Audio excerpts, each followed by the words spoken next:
So there's been tons of news about the new edition and the new supplement for Middle-earth, the strategy battle game, and we've been dying to talk about it.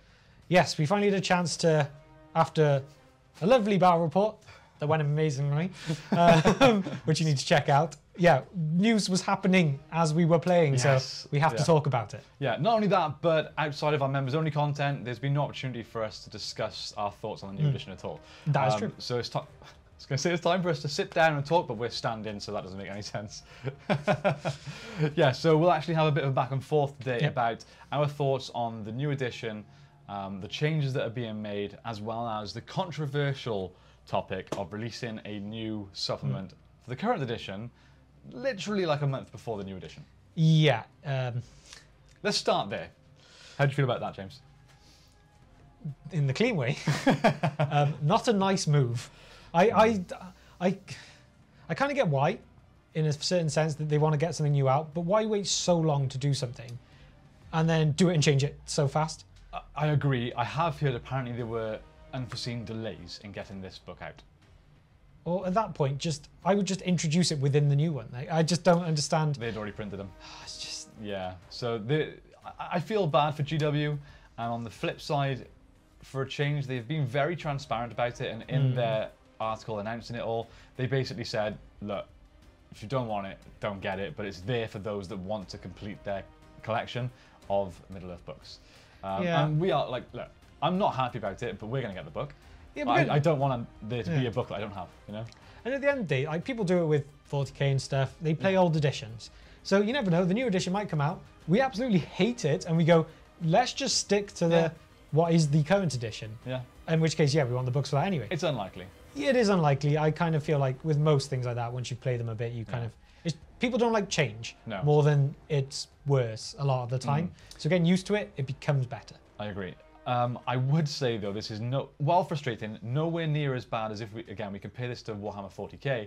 Imagine 10th comes out, you've been playing 10th the whole time, 2.5, 3 years into 10th, you get the codex for your army, Eldar, for example. Yes, I finally got my new rules. Here's 11th. That's bad. Yeah. I mean, I don't know if, there's probably not a direct comparison for Middle-earth with that one. No. But the only thing I will say about this is when you look at what these books give us in terms of the game, we get scenarios and narrative play based around whatever, like Rise of Angmar, for example, which gives us access to loads of really cool story-based things. But the main thing it's providing us is profiles for new models. Those models will still be legal in the new edition. And if you buy this book, or maybe even if you don't, they're doing a free PDF download for the updated profiles of those characters. So technically, you don't lose anything. No. By getting this book. Again, it's change, and it's just very fast change. Which, I mean, I guess they can't delay the new edition because it's linking with the movie, and that's got a set release date. But I mean, I don't know if this edition as well is going to be a bit short-lived, which I guess is a slightly different thing anyway. Yeah. But the way I'm seeing it is almost like when they did The Hobbit. And it was kind of like, they came back to just Middle-earth after it, when it was Hobbit themed.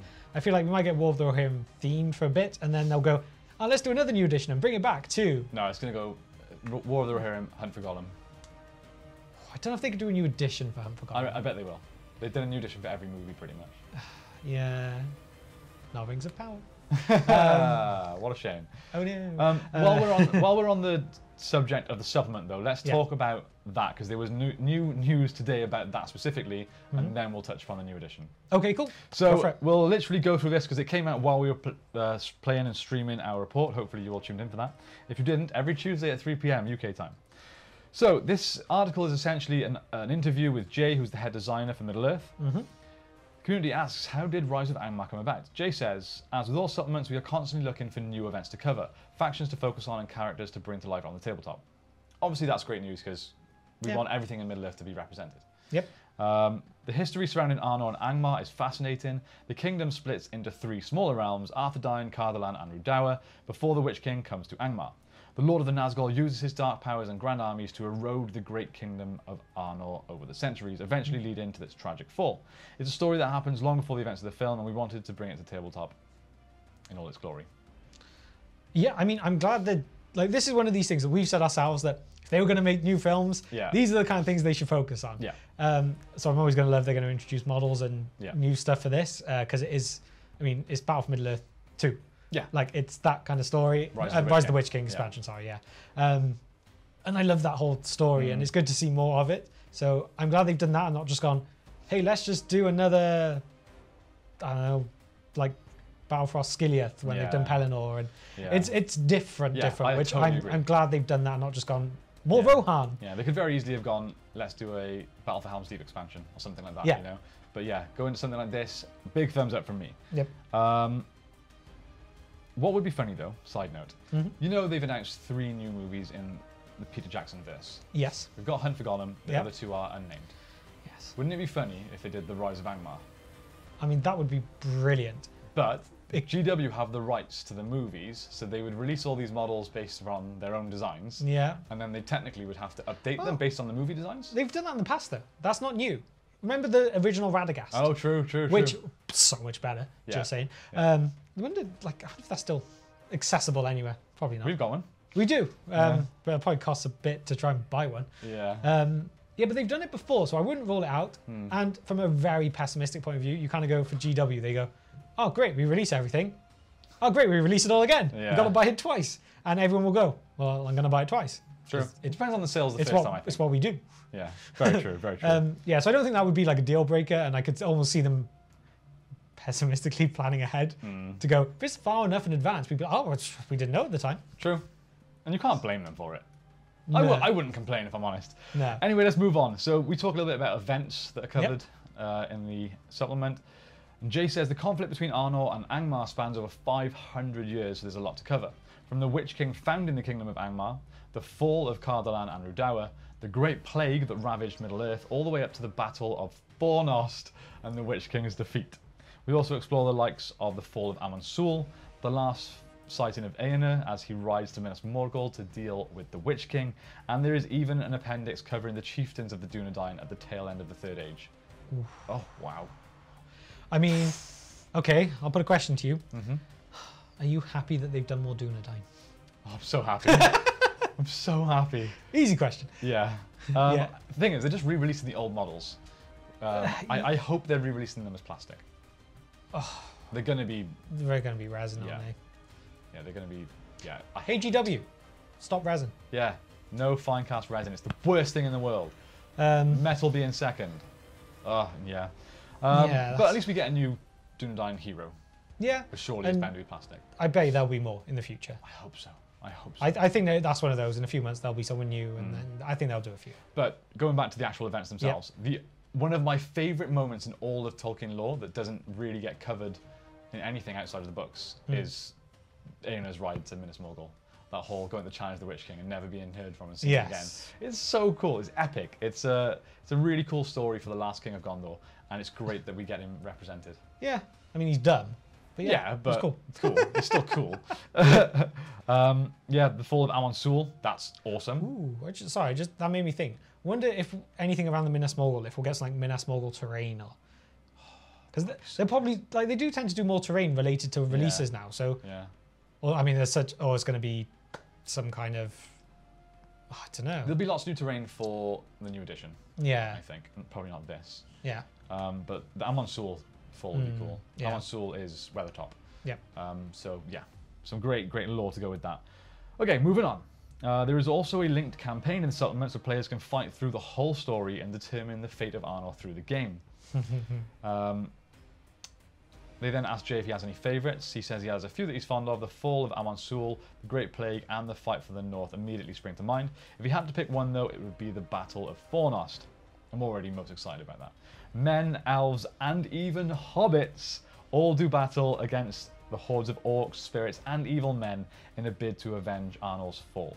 It's such an epic battle with loads of models on each side, and it looks super impressive on the tabletop. We had loads of fun playtesting this scenario with some absolutely nail-biting conclusions. This, honestly, it like gives me like an excited feeling. I'm not gonna lie, like I've said it all for so long now, and it's just not been like sensible in terms of cost. I want a Hobbit army. I want 600 points of hobbits because they get like traps and stuff. Yeah, I know. We don't have a single, apart from the Fellowship, we don't have a single Hobbit model. No, but that's the problem, is because they come in 4s, and you've got to buy a lot, because they're not that heavy points-wise. So it's an expensive army if you want to build it, and we've never really gone, apart from me wanting it, it doesn't make sense. But one day, maybe but now. It makes sense as part of a Legendary Legion. Yeah, if they do it now and they release plastic sprues of hobbits, then yes, that's the way. And I don't care about the elves, I don't care about the men. Hobbits, all of them. Farmer Maggot at Just put top. yourself on the table. That's the plan. Just scale-wise, I mean. Yes. Come on, hobbits. Okay, talking a little bit about profiles then in the new supplement. Asking Jay which is favourite, he says Nazdak, the orc captain that has the ability to steal war gear from fallen enemies. Love this. So, okay, just trying to think on the spot how that works then. Okay, Aragorn's here. Yeah. This wasn't planned. Aragorn's here, he falls, then orc. Yeah. He comes up, so he can pick that up. Yeah. If he's been dead for 3 turns, you don't leave him there. True. You take him off. So do we now have to mark and remember where things are? Or is it a case of if he kills him, he can take it? It's probably going to be if he kills him. Or is in battle, at least, I guess. Yeah. Then he can do it.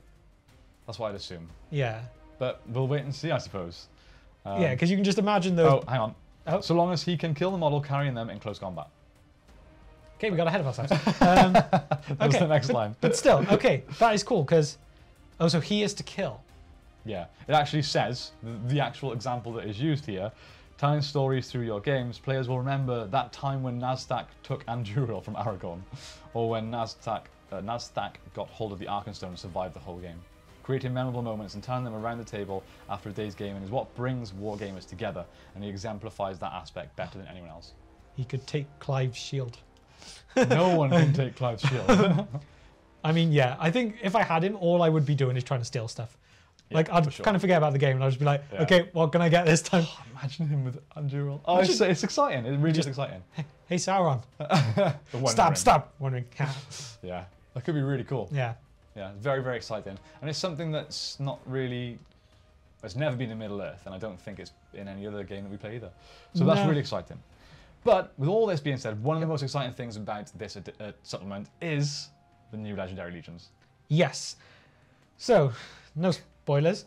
This battle that we've just done here was a Legendary Legion versus a non-Legendary Legion. Yes. And we very much have come to the conclusion, which isn't really much of a conclusion.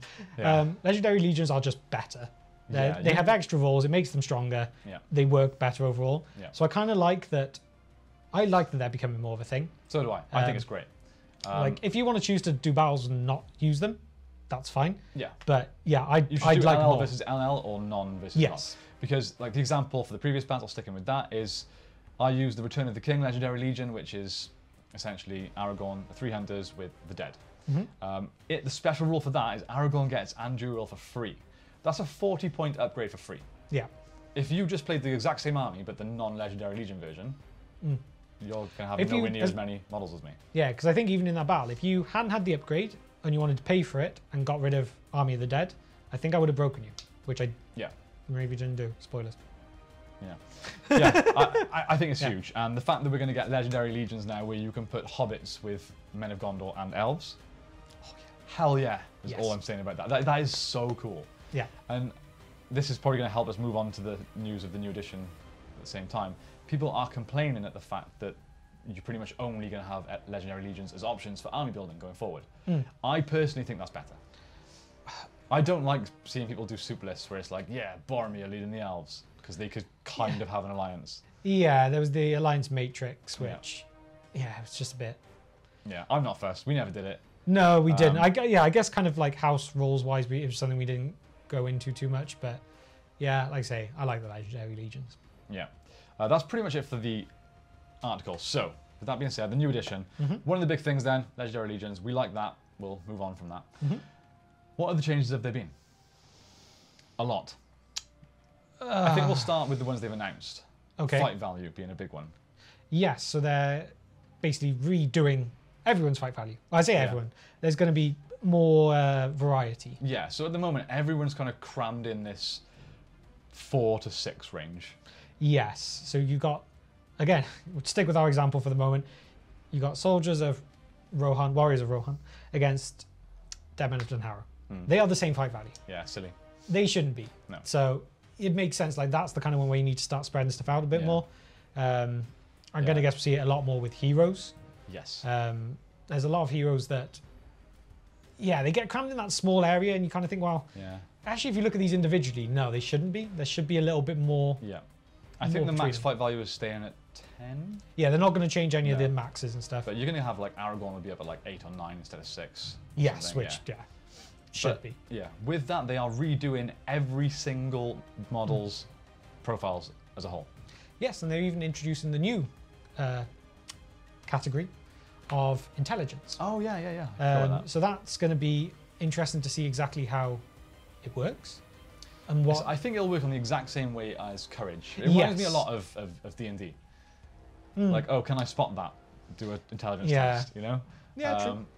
I think it's a good addition to the game. Again, the example they use is the fact that berserkers, because they're brave, are very good at spotting invisible characters. You know, it's just silly. Because they currently use their courage. Using intelligence makes a lot more sense. Yeah, as long as there's enough for it to bother being a new thing. I don't see it being worse. If it makes sense, you need to be smart or not necessarily intellectual, but switched on to see something, then it makes sense. I don't think it's a bad thing.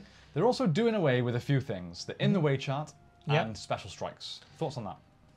Special strikes, well, to be honest, we don't do them. No. I'm not too bothered. I don't want to say it makes the game overly complicated, but I feel like it's an unnecessary one. I get people who do it really like them, and it can very much change a game at certain points, but I just don't think the game needs it. I agree. Personally, or at least we've never felt it in our games. No. And as for in the way, I think, it's how everyone plays it, really. And I think they'll still have characters that have special strike abilities. Yes. Like they'll still have like a Grimbold who's got Mighty Blow or something. Yeah. But I don't think they'll just have the generic weapons can do certain special strikes. No stabs, no feints, and all that stuff, unless it makes it more specific for, because I feel like sometimes characters maybe need to be a touch better. Not say better, but more unique, I think is what I mean more. Like all captains are essentially the same thing. Yes. You know, like there needs to be some variety there, I think. Yeah, and like there's some heroes that should be epic that are just very mid. Like Legolas. Legolas, yeah. I mean, he did great in the last battle, but like he did okay, but he's also like, look what he does, and he's not that. I agree. But it doesn't necessarily mean he should be stronger or that. Like there should, cool there should be other abilities that make him more unique. Yeah, totally agree. In the way chart? Yeah, I don't bother with that at all. It's always. We've always just done 4 in the way. Yeah, because the way I see it is, if you're behind something, however high it is, you're ducking behind it, you're poking out, you're moving around it. You're not just stood there going, I'm half covered. That's enough. Hope it doesn't hit me. Yeah, so you just take it as there is cover you can get behind. Yeah. So just do it that way. It makes it so much simpler. It'll make things faster, stop arguments potentially. I think it makes sense. There's going to be other big changes in the rules. I'm assuming. They said it's essentially the same game, but with basically trimming the fat. Do you have anything that you'd like to see them change? I would like to see objective points, like scenarios, updated. Yeah, we've talked about this a few times, right? Yeah, like I personally prefer the way 40k do it, and that may not go down well, but I like that things can be scored every turn.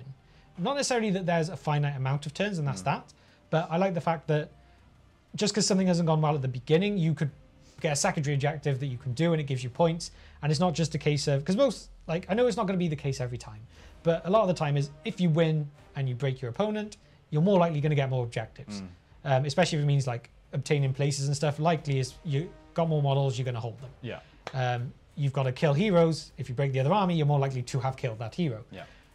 I feel like there should be other things that give you points as you go. So you can almost sacrifice your hero because you know you're going to get 5 points for this, even though they might break you and get 2. Yeah. Realistically, right now, the end of the game needs to go well, and that's it. Yeah. In a way, because the scoring's done at the end, you can be like, oh, I've done really well here. Chances are, in the next turn or two, I'm going to win. I'm going to break him or whatever. So I'll just run someone over to that objective to make sure I hold that. Yeah. Whereas throughout the game, it's like I prefer it if the score is like, oh, he's taking an early lead. Yes. Oh, he's bringing it back. It just keeps things exciting throughout the game. Like if we use our last game as an example again, for the majority of the game, I held center and this one. And this one was pretty much a 50-50 for most of the game because this is where the main battles happened. But I technically held 2 objectives for 90% of the game. did nothing for you. But it didn't do anything. Or, well, I technically kept one, but it's one of those. Like, it didn't really matter, whereas I felt like there should be a reward for actually holding those things. Yes. So that's kind of, yeah, as There a basically needs last to be game a- proves useful. Yeah, there needs to be a command phase where, Yeah. yeah. I don't totally agree with that, and I genuinely think it's the only thing that Middle-earth could take from 40k. Yeah. I think pretty much everything about MESBG, rules-wise, the whole system is superior to 40k, but the scoring is not. Yes. But I think agreed. that probably comes from the fact that the competitive scene in 40k is a lot more wide played, and there's a lot more that they can, you know. Yeah. Yeah. So MESBG isn't as competitive, Yeah. or as played competitively. It's more narrative based, I suppose. Yeah. I suppose the only other thing then, if that's the only thing we're wishing for, was there anything else? Oh, there probably is, but off the top of my head. Maybe Fate. I think. Yeah, that's a fair one. Yeah. Or some special rules to do with Fate. I've seen other people say this as well, so I'm kind of stealing this one. But Might you can do a lot of things with. Will you can do a lot of things with. Fate you can just save things. There should be Yeah. some special rules with Fate. I don't really have any examples off the top of my head, but I feel like there's more to do with it than what is done. Yeah, I guess so. I mean, we kind of mentioned this in our battle report, but it'd be good if some heroes, for example, had more fate. There's some heroes who could survive a lot, get the same amount as fate as a standard captain. Okay, yes, like they have more wounds and stuff, which does affect things, but Isn't like Theoden has one fate Yeah. because he dies in the film, but so Theoden has the same amount of fate as a random captain. Doesn't seem right. yes, but yeah, that'll kind of come to the character profiles again, so that might, kind of cover that, I guess. We will see, I suppose. The last thing then that was definitely announced with the news of the rule changes is, and this is a big one, Legacies of Middle-earth. This is the only thing that I'm disappointed with. Okay. However, I can see why. You have to, especially for a side game for Games Workshop like Middle-earth, you have to keep it fresh, and you can only dedicate so much of your warehouse to things that are not selling, you know? Yeah. So whether they're played a lot or not, but if they've got 100 Dweller in the Darks on the shelf out back, and they've only sold one in the last year, why let it take up space? Thing is, like, we say that, but how often does Middle-earth stuff not go out of stock? Yeah. It feels like there's always the demand for the supply. Yeah. Yeah. No, I totally agree with that. So yeah, and I think a lot of these things, like, you don't need to do that with it. Or maybe you just do them as made to orders. Yeah. So you just go, okay, a month now, everyone who orders, we're going to make that many, that's it. Okay, they're not going to stock it permanently, but just do it that way so people have the opportunity to, rather than just go, oh, you know what, these things, they're just not evolved anymore. Yeah. Yeah. But that's what they're doing. Oh, yeah. So there's 3 books now: Armies of Lord of the Rings, Armies of the Hobbit, and Armies of Middle-earth. Middle-earth one being all the things that aren't featured in the movie, such as, you know. A lot of people are worried that basically all the book characters or all the GW characters are essentially just going to get snipped, but they won't. That's why they're introducing the Armies of Middle-earth.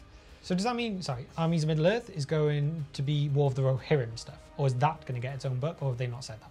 I'd assume that will be in the Armies of Middle-earth book. Yeah, okay. Things like Helm Hammerhand. Yeah. Which I'm fine with. I'm just nervous and anxious about what is getting the cut. What will be considered legendary. Because, I'm saying all this, we play casually. And if we were going to play competitively, it would probably be in our own store. They've openly said tournament organizers can use these legendary models. They'll have updated rules via PDFs. Yeah, it is usually just GW It's official. only GW official tournaments. That they're on. So yeah, it doesn't affect 99% of us. Yeah. So to be honest, all of you that are complaining about it, if you don't play in official GW tournaments, you can't complain. And you can only really complain if you specifically use those models. So Yeah, true. We'll have to wait and see. yeah. I guess that's the news. I guess that's our thoughts on it. Is there any other comments? AOB. I don't think so. I think we covered most of it. I don't think we've missed anything out from the I don't think announcements. so. Overall, Yes. thoughts. I like they're doing a new edition. I get the whole thing of if it ain't broke, don't fix it. But it's we needed a little refresher. Yeah. By the sounds of it, they're not going to change things dramatically. They're just kind of updating things. I think that's good for the game. If anything, it's a way of getting new people into it. quite often with new editions, it's like an entry point for people. Like, for example, again with us, my introduction to 40k was with 10th. Yeah. A lot of people don't like 10th, but that's my introduction, and I kind of like it. So I like it too. It's, but I do think sometimes that's a point where people go, ooh, okay, new thing. Yeah. This is my time to get involved. So I think it could be a good thing overall for the game, getting more people into it. And again, you can always go back. The old editions still exist out there. You still have the books. You can still play it. It's, I don't see the issue with it. I can understand why some people are upset, particularly the hardcore competitors. But I think for 99% of us, it's not an awful thing. Yeah, I agree with all of that. I think while the game is close to perfect, there's always improvements that can be made, and hopefully they are trying to make those improvements. And like James said, it feels like people aren't getting into the game like as a new thing at the moment. Like, how often do we have people come into our shop and go, I'm thinking of getting into Middle Earth? Yeah. It's all people that have already played it for years or have been into it in the past. Yeah. So I think, like you said, it's going to take a new edition to get new players, completely new players into it. And the more, the merrier. Yes. The more tournaments, the more releases, the better. If this new edition sells well, they'll keep focusing on it. They'll keep pushing out new releases, new models, and that's exactly what we want. The most important thing is the sales for Middle Earth have been good enough that they're still going with it. Well, yeah, that's it. It still exists. We're still out there buying stuff. There was a dark period where I really thought they were going to cut it. Yeah, I mean, well, for us, our personal dark period was around the Hobbit. Yeah, and I think that's what did it. Yeah. After the Hobbit, there was a few years where you could go into Warhammer shops and they wouldn't even have any Middle Earth. It wasn't really until they did the whole rebrand and the Pelennor Fields that it started being shelved again. So yeah, I just thought one more question to ask you. Yeah. Sizes of fields, terrain. So at the moment it's 4 foot by 4 foot. Yeah. Yeah. Or 6 by 4 if it's over 1,000 points, I believe. Yeah. Do you see any change? Do you want any change? I personally think it's perfect as it is. I think 4 by 4, anything up to 1,000 points is perfect. Yep. Yeah, pretty much. Again, it's only because we cross-play other games.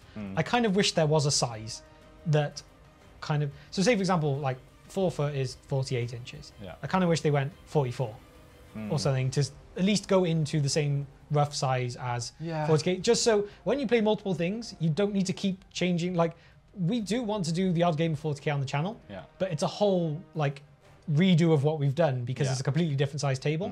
So even if it was, say, 44 by 44, you don't lose much. Yeah. But it kind of, it helps you cross-play more. Yeah, you're right. It's a very specific thing, and I get a lot of people go, oh, I don't want to change the size, it's perfect. But as someone who wants to play multiple games, I want the transition to go, okay, I like game of this today, I like game of this today, not to be, oh, I need to move everything out the way, this can't be used for this, we need to actually make space, oh, if we're going to film it, we need to actually move our whole setup and everything to fit everything in. Yeah. It's a pain. It is a pain, That's a very specific issue, and I don't think it is an issue. It's just a personal, like... Imagine paying like 600 points of Middle Earth on a 6 by 4 or 60 by 44. Well, it doesn't have to be the same. Like, there are games that do 44 by 30, so it's literally a half board. Yeah.